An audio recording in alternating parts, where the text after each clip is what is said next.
Welcome to Wrong Time Watch. My name is Kevin, and today we're going to have a little conversation about the Sinn U50 SDR on bracelet and on silicone strap. And the question is it worth it? Is it worth it to you? Well, I don't know. Is it worth it to me? I don't know that either. But let's just talk about it. I really like this watch. I really like the styling. I like the looks. I like it enough that I bought it. I did buy it secondhand, so I did save a little bit of money on the purchase. And when these watches came out, I kind of made a list and determined that if I were to buy one, this would be the one that I would want to buy. So it just so happened to work out that way. I like the look of this one better on bracelet, the U50 SDR. So the SDR version has the black bezel, and then the U50 and the U50-T both have the tegimented bezel. And then the U50-T has the tegimented, the gray bezel, and then the case and the bracelet is also tegimented. So this one is the second most expensive option. The most expensive option is the all black one. So I like the look of the black bezel on a bracelet. However, I kind of suspected that I may not like this bracelet because I had a Sinn 104 on each link, and I ended up selling that watch because I didn't really care for the bracelet, more specifically the clasp and the dive extension, which this does have as well. And kind of have the same issue with this watch. It's not the most comfortable on wrist. It does look good, but the dive extension kind of limits your micro adjust, and it feels a little bit uncomfortable on wrist. This one here, size to my wrist, it's a little bit tight of a fit getting over my hand, but it looks great on wrist. It looks great off wrist too, but I really like the way this watch looks. The clasp is just a cheap stamped clasp, cheap stamped safety clasp here, which does kind of, over the time wearing it, it pops up a little bit. It's not really a big deal. It's just something to make note of. The dive extension is something that I'll never use, but it doesn't feel great on wrist, at least for me. It might for you. I have a 6.5-inch wrist.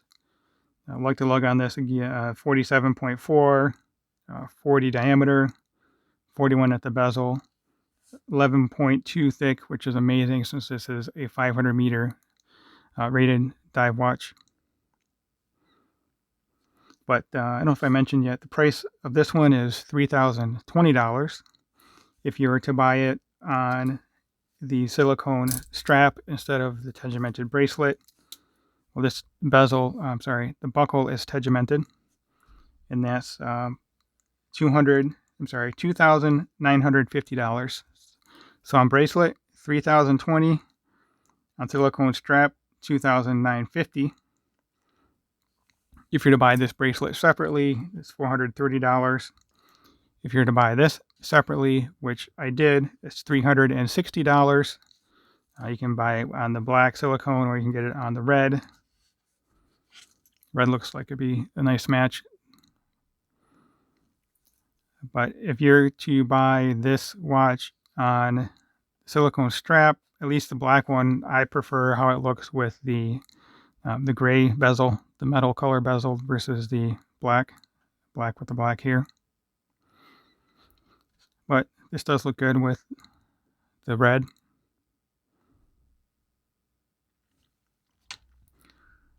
So just the base model U50 with the gray bezel, which is tegimented, but then the case and the bracelet would be just the U-boat steel, non-tegimented. The price on that is, I think it was $2,380. Yes, $2,380. So going from the base model U50 up to this one, the second most expensive, you're going from $2,380 up to $3,020. And then if you wanted the U50T, that's a $500, actually it's a $470 premium over the base model of 2380.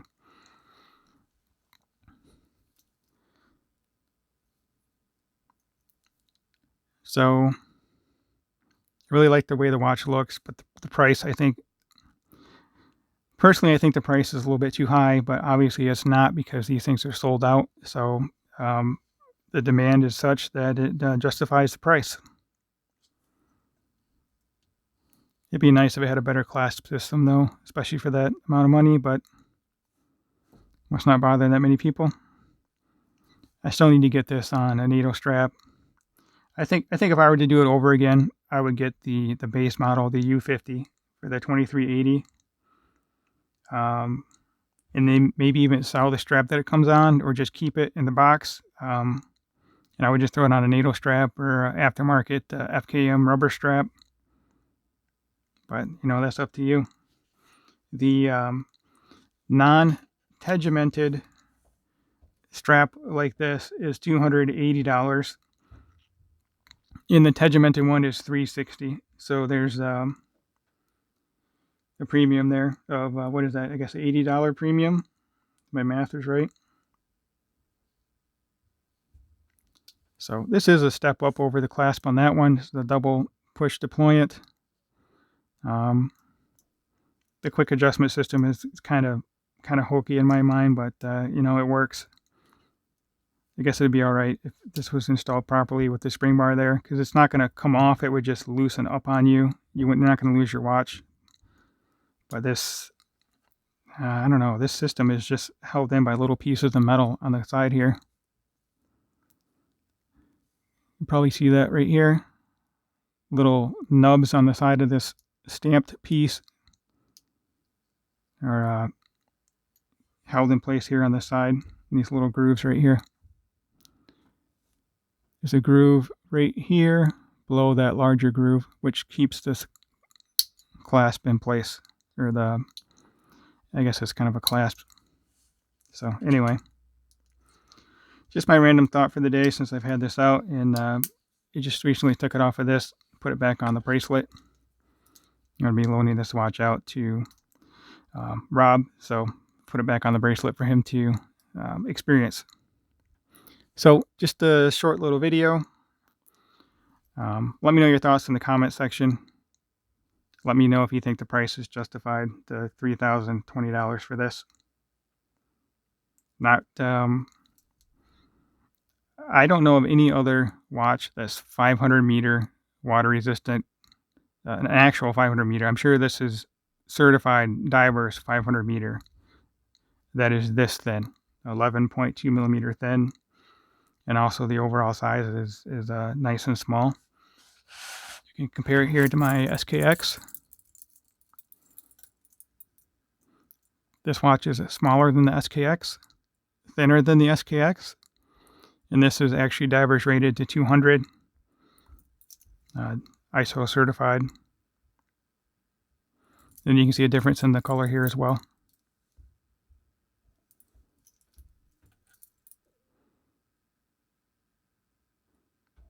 So that will conclude today's video. As always, thank you for watching, and appreciate the comments down below. I'd like to hear your thoughts on this as well. Talk to you later.